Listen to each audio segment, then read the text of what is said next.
Hi, welcome to the video blog on life coaching. My name's Ed Walsh.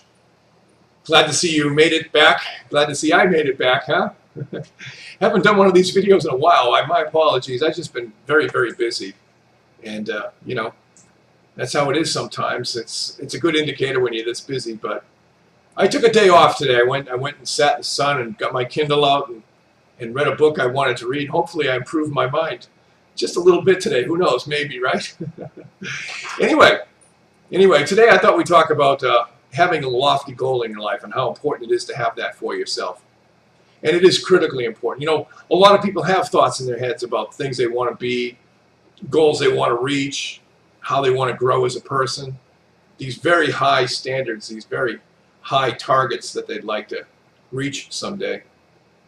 And you know what? They keep those thoughts in their head, and they never take the first act towards having it come true for them. Sad, isn't it, in a sense? I think so. And why do people not ever take their shot? Why is it they don't do that? Because a lot of people assume that if they take a shot and they miss, it's a failure. That's their perspective on it. Yeah, some people don't know what it takes to take that shot.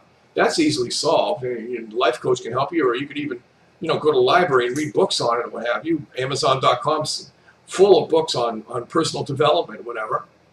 That's all possible for you, but most people won't even go that far. Most people won't even take that first step. They're so afraid to take their shot because they think if they miss, it's a failure. I don't think it is a failure if you miss. I don't. As long as you learn something from it, as long as you grow as a person, hey, is that a failure? I don't think so. What do you learn? Well, you may learn that you can't hit the target from this direction. You may learn that you need a better rifle or a different rifle, or maybe one with a scope, or maybe one with the sights that are properly adjusted. Maybe you just need to be a better shot. Maybe you need to go to the rifle range and improve your shooting skills. Whatever the case may be, it doesn't matter. You will learn something from it, and it's not a failure when you learn from your mistakes. But here's what people do. They won't even take that step. They let the goal just stay up there forever. And instead they spend their lives shooting at targets way down here. Nice and low, nice, safe, easy targets to hit. If they even take a shot at all. Some people don't even do that. All of this is based on a famous quote by Michelangelo, but you know where I'm going with this? Is this success in life? Shooting fish in a barrel, in a sense. I mean, is that success? Is that where you grow as a person? Do you think wealth and power and influence are down here? Do you think being a better person is down here as Joe Average? Isn't that how we often describe ourselves? Well, I'm just an average Joe. I'm like everybody else. Are you really? Is that how you want people to remember you? Really? Let's take it to an extreme. Do you want that on your tombstone someday? He was average. She was an average mother. He was an average father. This person brought great levels of mediocrity to the world. You would never see that. But is that what you're shooting for? Come on. Really. Take your shot. What have you got to lose? You'll learn something. And you know what? If you hit it, right? Right. Let me tell you a story. This is a story told by Jack Canfield. I saw one of his talks a long time ago. It's a true story. Jack Canfield is the co-author of the Chicken Soup for the Soul books. I'm sure you know those books. You've probably read one. If not, you probably know what I'm talking about. Inspirational stories, that kind of thing in these books. Jack Canfield was invited to attend a fundraising event at the home of Monty Roberts. Now, Monty Roberts, you may recognize that name too. He's the horse whisperer. Very famous horse trainer. He made a fortune training horses, as a matter of fact. He has a house in California, a beautiful house, and he's got a fundraising event going on at this house. He's asked a number of people, very rich people, to attend this event. He wants Jack Canfield to make a pitch, basically, for the local charity that Monty is involved with. So Jack agrees. He agrees to go there and talk it up. And at the end of the talk, he's supposed to ask them to write a check. And, they get donations that way. So Jack agrees to do it. He goes to the house, beautiful house. And Monty says, if you don't mind, I'd like to introduce my friend Jack Canfield, the co-author of Chicken Soup for the Soul, the book. He said, Jack's kind of got the market cornered on inspirational stories, but if you don't mind, I'd like to tell you one myself. And everybody's like, well, no, I don't mind, it's your house, it's your party. So he said, this is a true story. It's a story of a kid that attended my high school, someone that was there when I was there. This kid was very poor. His family was extremely poor. As a matter of fact, so poor that they literally lived in a truck. This kid's dad was a horse trainer, and they would travel from ranch to ranch to ranch to ranch, a month here, 3 months there, 6 months there, whatever, training horses. And once the horses were trained, they'd move on to the next place. This is the life this kid lived for all his childhood. He's now a high school age, but this is all he knows. Very tough life. Hard to make friends that way and whatnot. In this school that we're talking about is an English teacher the kids have nicknamed the Dream Stealer. And why do they call him that? Because he's one of those negative people, the types I'm talking about. Everybody has one in their lives that, you talk to them and everything is negative, everything's bad, nothing can work, we're all doomed, 15, 20 minutes with them and you're ready to jump off a bridge, right? Well, this teacher has this type of personality, and that's how he got his nickname from the kids. And this teacher gives the class an assignment and says, I'd like you to write an essay. I'd like you to tell me, in your own words, what you are going to be when you become an adult, what jobs you'll have or what have you. And make it accurate, make it real, gives him a number of words he wants and what have you. It's basically an English class, and he's going to check their English writing abilities. But he wants it to be accurate too. So our indigent student is very excited about this opportunity because, you see, he's had a goal in his mind.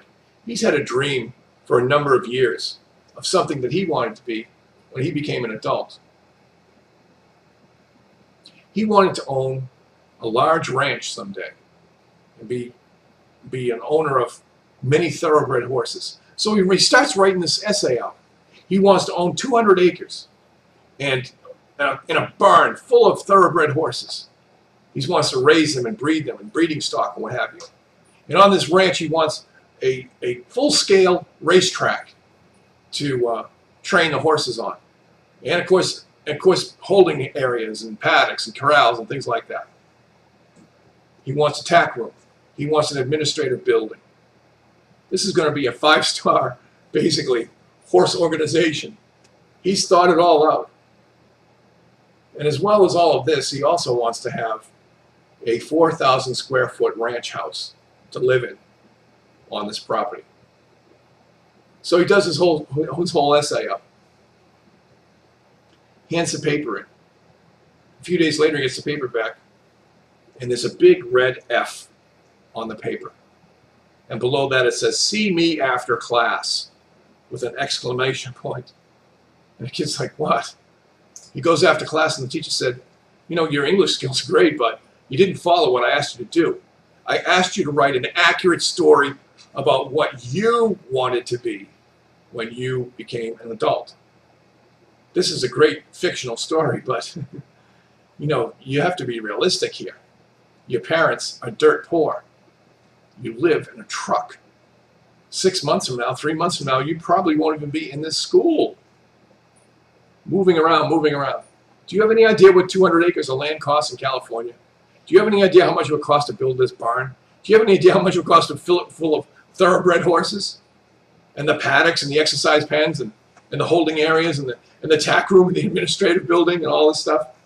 And this 4,000 square foot ranch house in California, you know what it costs to build that? How about the taxes every year? You know what the taxes alone would be on this property? Take the paper back.